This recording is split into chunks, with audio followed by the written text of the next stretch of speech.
Ayan guys, yung hita ng manok, yung thigh part, ni-marinate ko. Nilagyan ko ng sangkap na pepper powder, asin at magic sarap lang guys. Ganito yung request sa akin. Ipa-fry ko to mamaya. Ayaw nyo nang may mga crispy fry o ayaw nyo rin ng may harina.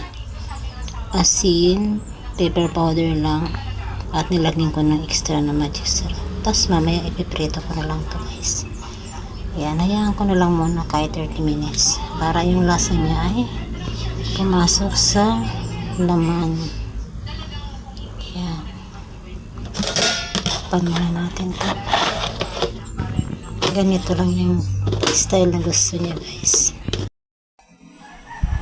Ayan guys, ipiprito na natin yung hita ng manok na nilagyan ko lang ng asin, paminta at konting magic sarap. Yun lang kasi ang gusto ng aking bossing na ilagay na sangkap guys. Ayan.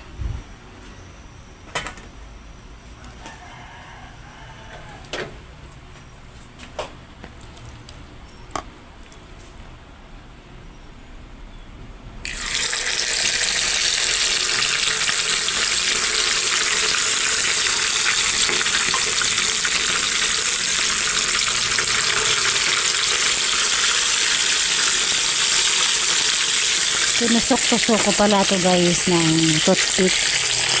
Ay hindi, yung barbecue stick para butas-butas yung laman.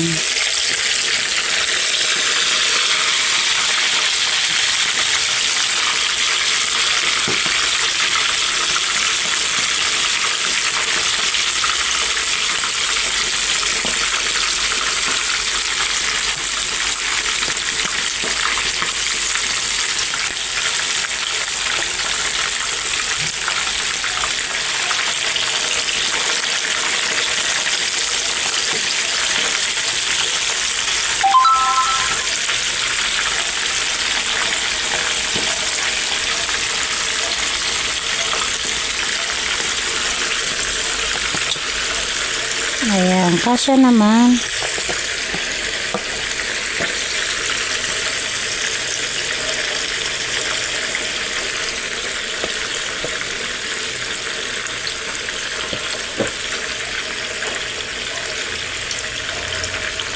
Ayusin nating mabuti para magkasya ng lahat, para isang lutuan na lang.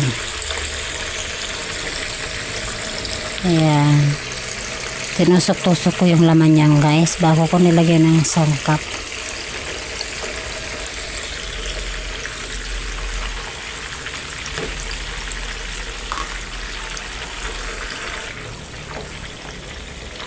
Ayan na guys. Yung thigh part ang aking ipiprito at yung nasa leg part, yan yung aking gagawing adobo mamaya.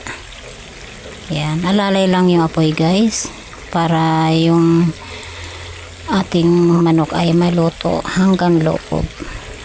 Tapos syempre kapag luto na, kapag mga ilang minuto bago hanguin, tsaka natin medyo yung apoy, lakasan ng konti para mag-crispy yung balat.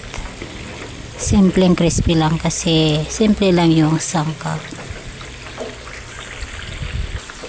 Hinayaan ko to ng ilang minuto guys. Tingnan nga natin kung ano na yung resulta.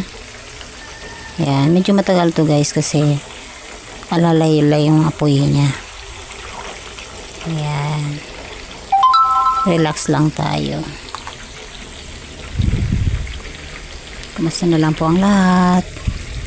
2026 na po. Sana okay ang lahat and bless us more. Okay, kahit hindi pa luto masyado guys, baliktarin natin para maluto din yung kabila. O diba? Simple lang yung sangka para daw hindi totally mawala yung lasa ng manok. Ito na yung aking alagang manok guys. Kaya hindi na kami bumili. Diba? Tsaga-tsaga lang sa pag-aalaga. para meron ding nilalaga. Tama nga naman ng Pinoy.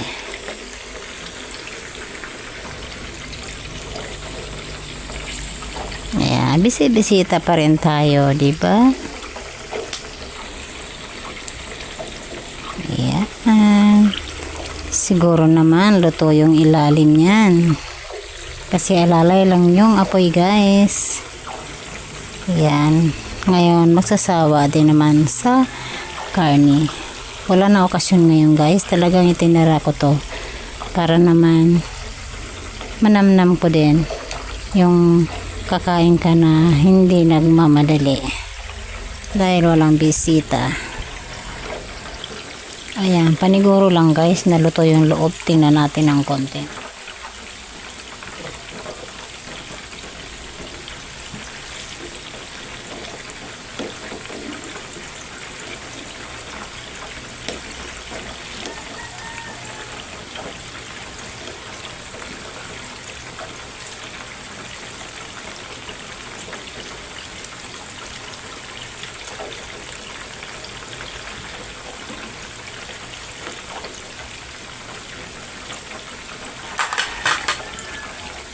Okay.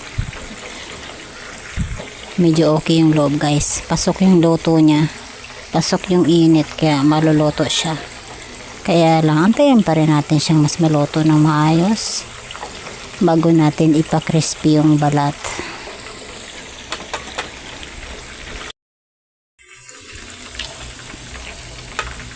Ayan na, guys. Balik ta rin na natin at sigurado naman na luto na yung kabila. Wow, pag-brown na siya. Pero hindi ibig sabihin, final na siya, guys.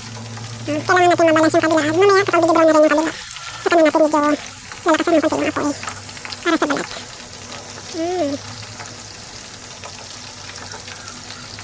O, diba? Yummy, yummy na. Ayan, mas makulo na siya ngayon, guys. Nilakasan ko na ng konti yung apoy para mag-crispy yung balat. Ayan, kapag crispy na yung sa kabila, guys, babalik pa rin natin ito at okay na yan. Ayan, guys, mas tumikilansik na siya ngayon kasi mas malaki yung apoy. Balik pa rin natin, guys, at okay na ito sa kabila. Okay natin muna yung sa kabila, guys, at antayin natin yung kabila naman ang crispy.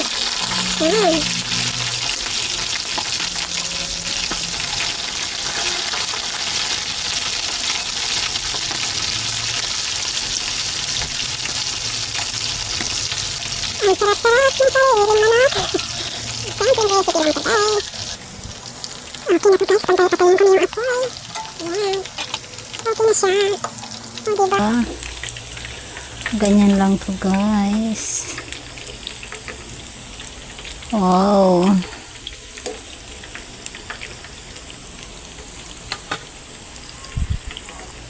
Okay. Thanks for watching po. Ito yung aming fried chicken. God bless you.